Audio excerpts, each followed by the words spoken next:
Good morning. You're all so young. I, by contrast, am getting on a little bit. I have problems, hips, knees, memory, which is why they allow me this little prop here, which is not common in TED Talks, I gather. So what am I going to talk about today? I want to talk about fear. Because I think we have a problem with fear in the West. I ought to put some caveats in there. I'm not talking about biblical awe and wonder. You know, when you stand beside Victoria Falls and that majestic tumbling sound excites you. That's wonderful. I love that. More of that. That's not what I'm worried about. I'm not talking about Halloween and Van Helsing and Count Dracula. That's fable and fantasy and fun. And I'm not talking about justified fear. You know, real fear of real danger. What I'm talking about is irrational fear that takes a hold of us and leads to feelings of insecurity and mistrust of others, which in turn leads us to behave in inhuman ways. Now, we've got loads of traditional examples, classic examples. The fear of colour, the fear of alternative sexuality, the fear of women that gave rise to the witch hunts in the Middle Ages, the fear of a Zionist conspiracy of bankers that gave rise to the Holocaust. We've made great progress in a lot of those areas. I heard on the news this morning that the last whites-only beach in South Africa is going to be opened up to people of all colour. So we've made great progress in a very short time. But the trouble is, I think, as fast as we make progress in one area, we seem to sort of fall down in another. More fears creep in. Let's look at the ascent of the Boris Trump Brexit thing. I'm sure that's all symbolic of our fears of losing control of our borders, our sovereignty, immigration, our economy. Let's look at the fear of gang warfare and drug warfare in the States that gives rise to the proliferation of arms and school shootings and drive-by shootings. Look at the fear of litigation. We got that one from America. Look at the fear of free speech, the safe space, no platforming, lobbyists. What about super injunctions? What about performance anxiety? You may think of, you young people will be thinking of your exams when I mention that. At my age, I'm thinking more of middle-aged gentlemen and their sex life. But why do we, in the northwest of the world, the richest, most powerful area of the world, why are we so prone or prey to fears? I mean, we've overcome most infectious diseases. We don't die of starvation or famine anymore, or childbirth, and yet somehow or other we become prey to fears. I think if we haven't got anything real to be frightened of, we invent something. That's why I've suggested we're a bit addicted to the idea. We feel lost if we don't have something to be frightened of. So where does all this fear come from? Well, I have a couple of theological suggestions. Oh, I should have some PowerPoints there. Welcome to some... No? Good, okay. A couple of theological suggestions then. Now, we all know that this is a James Veitch type diagram to describe the human person, okay? We're a mixture of good and evil, we know that. Carl Jung talked about the shadow and the ego.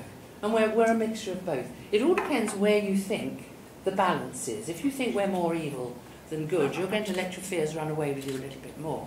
Traditionally, the Catholics felt very heavily on the side of good. We like to think of human beings as graced, made in the image of God, lovely, you know. We tended to deny the shadow a bit. Look at the Borgias, the Mafia, all good Catholics, you know. And look at when you deny the shadow, look who's up on you recently in the Catholic Church with denial of the shadow. It's a dangerous thing to do. Protestants, by contrast, Luther was bowed down on humanity. He thought that humanity was the piss. He saw evil around every corner. Look at the Protestant, the way they cover up their women, a lot of the Puritans, you know, in the Protestant churches. Look at a lot of the Protestant churches' view of the demon drink. Of course, that wouldn't suit Irish clergymen, Catholic clergymen at all, that attitude. So it sort of depends. It also depends on your interpretation of creation, really. Christian fundamentalists tend to think that creation was a historical event, literal historical event, and that God created a perfect world, and then humans messed up, and history has been a sort of decline ever since.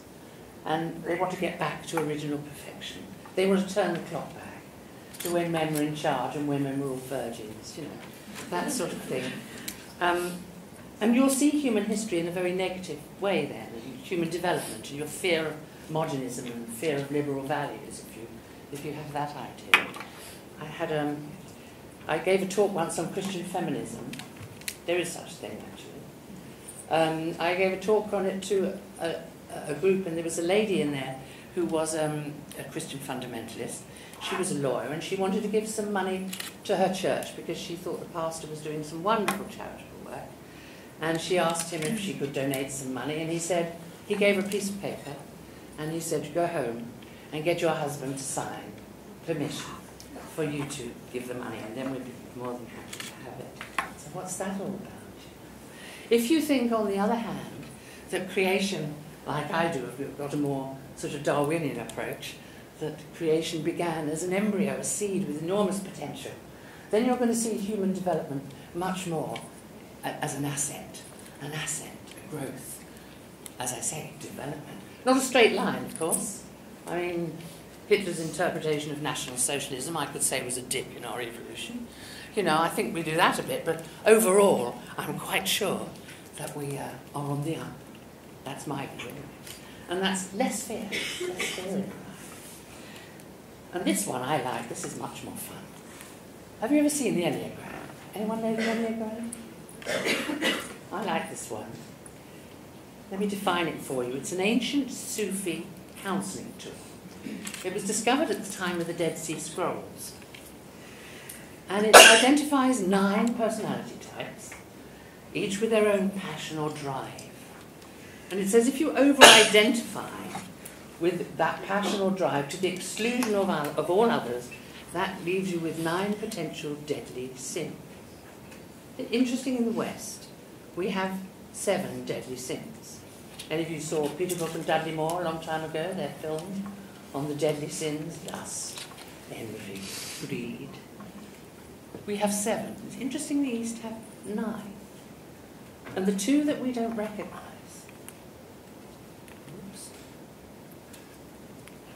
I'm not very good at this, am I? The 2 we don't recognise. The 2 we don't recognise are fear and deceit. What? Isn't that interesting? Fear and deceit. The things we don't recognise have a great hold over us. I think you ought to do. I do. Good. Technology always lets me. It's the trouble with old age. Technology lets you down. Deceit.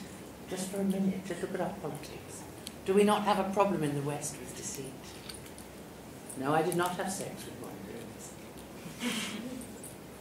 Boris's bus campaign. No. Fake news. We have a huge problem with deceit in our culture. Massaging the truth, you know. Tax avoidance, how about that one? The very wealthy. Bogus insurance claims. We have a big problem with deceit, but deceit's not what I'm talking about. Fear is what I'm talking about. And I think we have a problem with fear in the West. Look at the number of crime programs on television. Thousands of them. Line of Duty is my favourite. I don't know if you enjoyed that one. But you'd be quite justified in thinking that there was a bent copper and a rapist on every street corner if you look at the number of crime series on television. Look at the fear now of accountability and litigation. Look how it's weighed us down with mounds and mounds of paperwork. Hours and hours of time that it's taken from us, that we should, especially in health and in education, time that we should be giving to our children and to our patients. Look at the proliferation of insurance policies, fear. Will my children be able to afford my funeral? You know, daytime TV is absolutely drowned in these things. So what do we do about this fear? Oh, I've got another one. What about cosmetic surgery and plastic surgery? Fear of looking old, you know. Fear that my boobs are too small, which they are, but let's So what do we do with all this problem? Well, I think that we need to name fear as a potential evil, potential deadly sin. And what do we do about it? Well, as with any addiction, the first step is to recognise, name the problem. Then you can start. Then you can start to deal with it. If we don't recognise that it has a potential for evil, then we really, I think, going to be in trouble. One of the things it does for us is it causes us to lose confidence in our ability to deal with problems and to deal with world problems, our own problems. Fear renders us paralysed. You know, people are paralysed with fear. It leads to despair. It leads to lack of hope. It leads to suicide. We've got enough problems with young people with suicide statistics. We want no more of that. Another thing, it damages our relationships with others. If we lose compassion and we lose empathy, how on earth are we, this whole day is about making connections. How can we make connections with people if we fear otherness so much? We've never been more polarised than we are at the moment in this country. They used fear a lot in the past as a tool of control. They used it in the army, in the church, in education. I trained as a nurse in the 1960s. I cannot tell you how terrified we were at the thought of the night sisters round if you got a snag in your black stockings. I mean, really, it was a real tool of control back in the day. They're trying to do it again. Don't let them. Let's have another slide. I think the other thing we need to do, though, is we need to differentiate between fear and concern. Of course we're concerned. We must be concerned about abuse and accountability and crime and global warming and drugs and plastics in our ocean and deforestation. We must be concerned. Concern will mobilise us, will challenge us. It will challenge us to mobilise our resources, our creativity, our imagination, to help us work together with hope. Another one for us. Not with fear, with hope. Work together, that's what we need. That's what we need to do. Too much fear. We'll never get rid of irrational fear. I'm terrified of spiders in the bath. My mother, I had a lovely mother, but fear really was a problem for her. Her favourite phrase was, "What terrifies me these days?" And she, my mum, she was a lovely mum, lived in Knightsbridge.